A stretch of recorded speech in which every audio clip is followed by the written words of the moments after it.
నమస్తే అండి. నా పేరు డాక్టర్ వెంకటరామరెడ్డి. నేను Medinine homeopathy and ayurvedic hospital Hyderabad నుంచి మాట్లాడుతున్నా. ఈరోజు మనము హెడ్ఏక్ గురించి చెప్పుకుందామండి. హెడ్ఏక్లో 100 రకాలు ఉన్నాయి.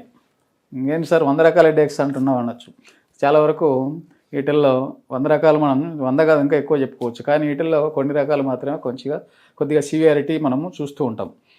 ఈ హెడ్ఏక్ చెప్పే కదా ఎన్ని రకాలు అంటే వాటిల్లో ఇంపార్టెంట్ అయినాయి. బీపీ పెరిగి బ్రెయిన్లో క్లాట్ అయ్యి ఆ క్లాట్ వల్ల కూడా మైల్డ్ హెడ్ఏక్ వచ్చే అవకాశం ఉంటుంది. అంటే మైల్డ్ క్లాట్, సివియర్ క్లాట్ అంటే అది వేరే విషయం, పారాలసిస్ వస్తే అది వేరే. లైట్ క్లాట్ ఉన్నా వచ్చే అవకాశం ఉంటుంది. లేదా బ్రెయిన్లో చిన్న ట్యూమర్ లాగా డెవలప్ అయినా కూడా వచ్చే అవకాశం ఉంటుంది. ఈ కారణం వల్ల మనకు ఒక్కోసారి ఏంటంటే చిన్న ట్యూమర్ డెవలప్ అయినా మనకేం కనపడదు, ఇక్కడ నొస్తుంది అక్కడ నొస్తుంది అని అనుకుంటాం. కానీ మీకు హెడ్ఏక్ లాగా స్టార్ట్ అయ్యి వామిటింగ్ సెన్సేషన్ ఉండి ఫ్రీక్వెంట్గా ప్రతిరోజు వస్తుంది, లేదా 2 రోజులకు 3 రోజులకు ఒకసారి వస్తుంది అని అనిపిస్తే ఇమ్మీడియట్గా డాక్టర్ని కానీ లేదా ఒక ఈజీ కానీ ఒకటి తీసుకొని లేదా ఎంఆర్ఐ తీసుకుంటే మీకు ఏముంది లోపల అనేది మనకు తెలుస్తుంది. ఎందుకంటే చిన్న హెడ్ఏక్ కదా, ఒక ట్యాబ్లెట్ వేసుకున్నా తగ్గిపోద్ది అంటే లోపల ఏదైనా ముదిరిపోతే దాన్ని మనం ఏం చేయలేము. అందుకని ఎందుకంటే ఈ బ్రెయిన్ సెల్స్ అనేవి ఒకసారి డ్యామేజ్ అయితే రికవర్ అయ్యే ఛాన్సెస్ చాలా కష్టం. ఈ బ్రెయిన్ అనేది ఒక పవర్ హౌస్, దీంట్లో స్పేస్ పెద్దగా ఉండదు. ఆ దేవుడు ఏం చేసిందంటే అక్కడ ఏం చేయాలో అంతవరకు ఇరికిచ్చి పెట్టిండు. దాంట్లో చాలా వరకు ఈ నెర్వ్స్, దానికి ఉన్న స్ట్రక్చరు, ఆ నెర్వ్స్ కూల్ కావడానికి ఒక రకమైన ఫ్లూయిడ్, ఇటువంటివన్నీ ఆ బ్రెయిన్లో అమర్చిండు. కాబట్టి ఏ చిన్న ప్రాబ్లం ఉన్నా కానీ మొత్తం అదే నీకు పవర్ హౌస్ గురించి చెప్పడం ఎందుకంటే ట్రాన్స్ఫార్మర్లో చిన్న ఫ్యూజ్ ఎగిరిపోయిన డామ్ అని శబ్దం ఎట్లా వచ్చి మనం భయపడి అది పవర్ ఎట్లా సప్లై లేకుండా పోద్దో, ఇది కూడా అదే విధంగా అనమాట. చిన్నది దాంట్లో ఎంటర్ అయినా మనకు ఇనిషియల్గా మనకు హెచ్చరిస్తుంది, మీకు నీరసంగా ఉందో, కళ్ళు తిరుగుతున్నాయి, ఇంకోటి ఉన్నాయి, ఇప్పుడే మీరు జాగ్రత్తగా ఉండండి అని మనకు బాడీ ఫస్ట్ ఏ జబ్బు వచ్చినా ఫస్ట్ మనకు అది ఒక ఇన్ఫర్మేషన్ వస్తుంది. కానీ దాన్ని మనం తోసిపుచ్చుతాం, చిన్నదే కదా ఒక ట్యాబ్లెట్ వేసుకున్నా తగ్గిపోయింది అంటాం. అది కాదండి. పరిష్కారం ఏంటంటే మనం దానికి ఏముందో కూడా చూసుకోవాలి. అది ఒకరోజు వచ్చింది, 2 నెలలు వచ్చింది, 3 నెలలు వచ్చింది అది కాదు, కంటిన్యూగా ఒక 6 నెలలు సంవత్సరం వస్తూ ఉందంటే ఖచ్చితంగా డాక్టర్ దగ్గరికి వెళ్ళి దాన్ని పరిష్కార మార్గం ఏంటో కనుక్కుంటే బెటర్. ఎందుకంటే ఇనిషియల్గా మనం చూసుకుంటే ఇనిషియల్ స్టేజ్లో అది తగ్గించుకోగలిగితే మనం మన జీవితాన్ని మన లైఫ్ని కాపాడుకోగలుగుతాం. మనం కాపాడుకోగలమే కాదు, మన ఫ్యామిలీకి మనకేమైనా జరిగితే మన ఫ్యామిలీ కూడా చాలా ఇబ్బంది పడుతుంది. కాబట్టి ఇటువంటి తొందరగా మనం డిటెక్ట్ చేసుకొని క్యూర్ చేసుకుంటే మంచిది. ఇంకా హెడ్ఏక్ విషయానికి వస్తే ఈ కారణాలు అయితే ఇంకోటి ఏ కారణం లేకుండా కూడా హెడ్ఏక్స్ వస్తుంటాయి. వాటిల్లో మెయిన్ ఏంటంటే వన్ సైడెడ్ హెడ్ఏక్ అంటాం. అంటే ఒక సైడ్ రావచ్చు, ఒకటి లెఫ్ట్ వస్తుందా రైట్ వస్తుందా అనేది కాదు. కొందరికి లెఫ్ట్ సైడ్ రావచ్చు, కొందరికి రైట్ సైడ్ రావచ్చు. ఈ విధంగా వచ్చిన హెడ్ఏక్ ఒక్కొక్కరికి 2 సైడ్లు ఒక్కొక్కసారి వచ్చి 4 హెడ్ ఉంటాం కదా, ఈ మొత్తం కూడా హెడ్ఏక్ వస్తుంటుంది. ఈ వన్ సైడ్ హెడ్ఏక్ అనేది చాలామంది ఫేస్ చేసే ప్రాబ్లం ఏంటి అంటే చిన్నపిల్లల దగ్గర నుంచి పెద్దవాళ్ళ వరకు కూడా ఇది వస్తూ ఉంటుంది. చిన్నపిల్లలు ఏంటంటే ఆ స్ట్రెస్ వల్ల వస్తుందేమని చెప్పి మనం పెద్దగా పట్టించుకోము. కొందరికి ఏంటంటే వస్తుందని చెప్పి డాక్టర్ దగ్గరికి వెళ్తే కళ్ళు ప్రాబ్లం అని కళ్ళు చెక్ చేసి దాంట్లో ఏదైనా ప్రాబ్లం ఉంటే అద్దాలు పెడుతున్నా తగ్గుతుంది అంటారు.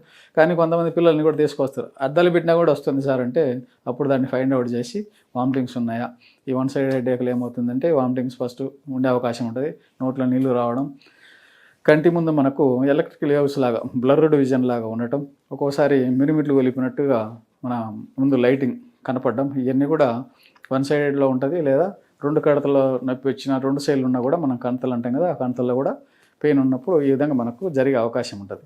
అది మనకు లోపల లోపల ఏ ఇబ్బంది లేకున్నా కూడా ఇది మనకు ఫ్రీక్వెంట్గా వస్తుంటుంది. ఇదంతా కూడా టెన్షన్ స్ట్రెస్ వల్ల వస్తుంది. కొందరికి ఈ మైగ్రేన్ అంటాం దీన్ని. ఈ మైగ్రేన్ అనేది మన పూర్వీకుల నుంచి కూడా మన తాత ముత్తాతలకుండా మనకు అది క్యారీ ఫార్వర్డ్ అవుతుంటుంది. అది ఒక ఆస్తిలాగా మనకు పెద్దలు ఇచ్చింది. ఆ విధంగా ఉన్నప్పుడు దీన్ని కూడా సరే మరి పూర్వం పెద్దల నుంచి వస్తుంది కదా, జెనెటిక్ ప్రాబ్లం కదా, మరి తగ్గదేమో, జెనెటిక్ ప్రాబ్లమ్స్ తగ్గవు కదా అంటే అట్లా ఏం లేదండి. హోమియోపతి మెడిసిన్ కానీ ఆయుర్వేదిక్ మెడిసిన్ కానీ పర్మనెంట్గా మనకు క్యూర్ చేసేటివి ఉన్నాయి. మీరు దాని గురించి కూడా వాడుకోవచ్చు. ఇంకా హెడ్ఏక్స్ చెప్పిన కొందరికి మెడ దగ్గర హెడ్ఏక్ ఉంటుంది.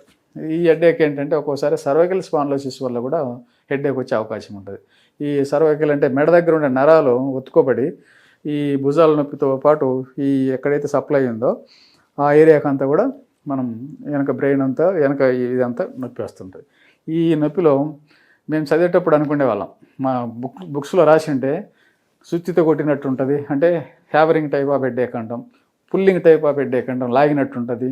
పల్సేటింగ్ హెడ్ఏక్ అంటే ఇట్లా పల్స్ కొట్టుకున్నట్టు ఉంటుంది. ఇవన్నీ అంటే ఇవన్నీ ఎందుకు ఉంటాయి అబ్బా అనుకునే వాళ్ళం. అంటే అది వచ్చిన వాళ్ళకి తెలిసి ఉంటుంది.